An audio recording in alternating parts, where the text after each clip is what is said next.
the date of its issuance, January 1st, 1863, all the slaves in the states that were still in rebellion against the Union would be forever free. All throughout his life, Lincoln had known, as he said, that if slavery were not wrong, nothing was wrong. The problem was, as he saw from the time he was a young lawyer, that the Constitution, in his view, protected slavery in the states where it already existed. So he was in a quandary all through the 1850s and the early 60s. Even within the North, there was not a majority opinion at that time that emancipation should be a goal of the Union. And there was a fear, actually, that soldiers would not fight if it were for emancipation. He finally began, having wrestled with this problem for months, to realize that even if he couldn't get at it through a congressional law, that he could possibly reach slavery through his commander-in-chief powers, his war powers. And what he was able to understand was that the slaves were being used by the Confederates to dig trenches, to build fortifications, as teamsters, as cooks, as hospital attendants, and in all those ways they were helping the Confederate cause and hurting the Northern cause. If he could emancipate the slaves as part of his war powers, as a way of strategically helping the Union win the war, then he could reach at it finally. And he was very happy to have come to that formulation.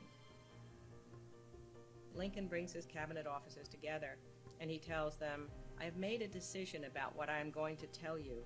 I will listen to your suggestions, perhaps, about timing and minor implementations of it, but the decision is already made. And the one suggestion that most importantly he was willing to accept came from his Secretary of State, Seward, who suggested that if he were to issue the proclamation that July, at a time when they just had these terrible reverses in the field, it would look like an act of desperation and look like perhaps a retreat from the purposes of the war. So instead he said, wait until the eagle of victory comes. And Lincoln thought that was right. He waited until September when Antietam came, the victory that allowed him to issue it without it seeming like an act of desperation. I noticed in the video clip there, they said that it would look like an act of desperation and pulling back from the actual intent of the war.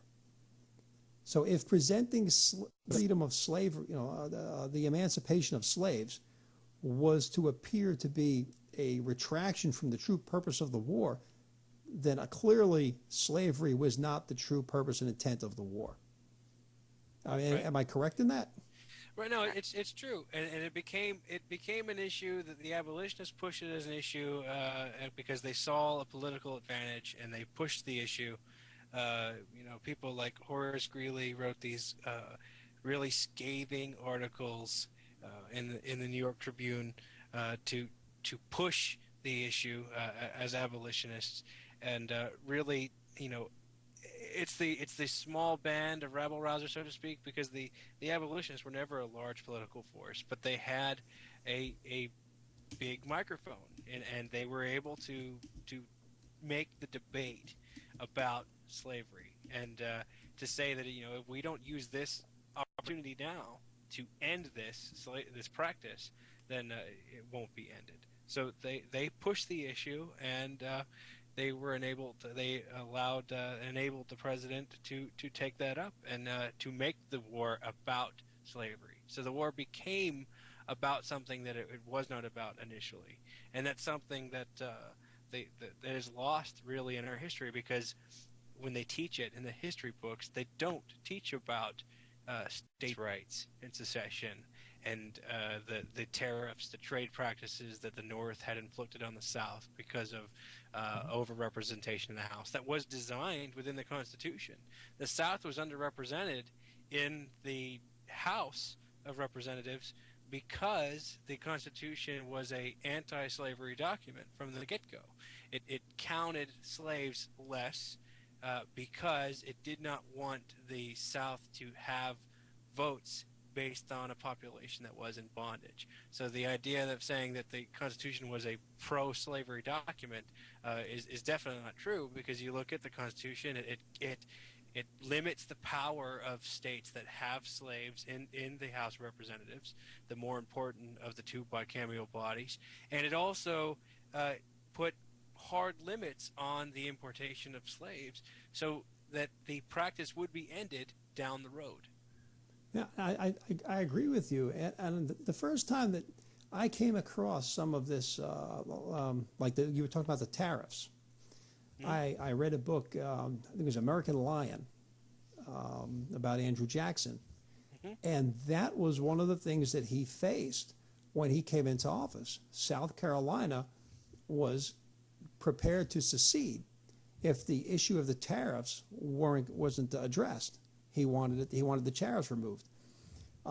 Luckily for Jackson, he was able to negotiate a deal between the North and the South, and kind of meet the tariff kind of halfway. But so he brokered a deal which really wound up buying the nation another 20, 25 years before all hell broke loose anyway. But when I look at the secession part, why did these guys leave? What's their side of the story? I keep hearing the North, and I keep hearing Lincoln, the great guy from the North, Grant, the great general, all those dirty Johnny rebels, them Johnny Rebs down there, all those bad guys. I've got it's like a good cop, bad cop thing going. And I was like, well, what's their side of the story? And reading that book about Andrew Jackson, that really lit it up. So wait, there's a lot more going on here. There's much more going on. There's some truth to this whole thing, that it wasn't about slavery. It was about something else.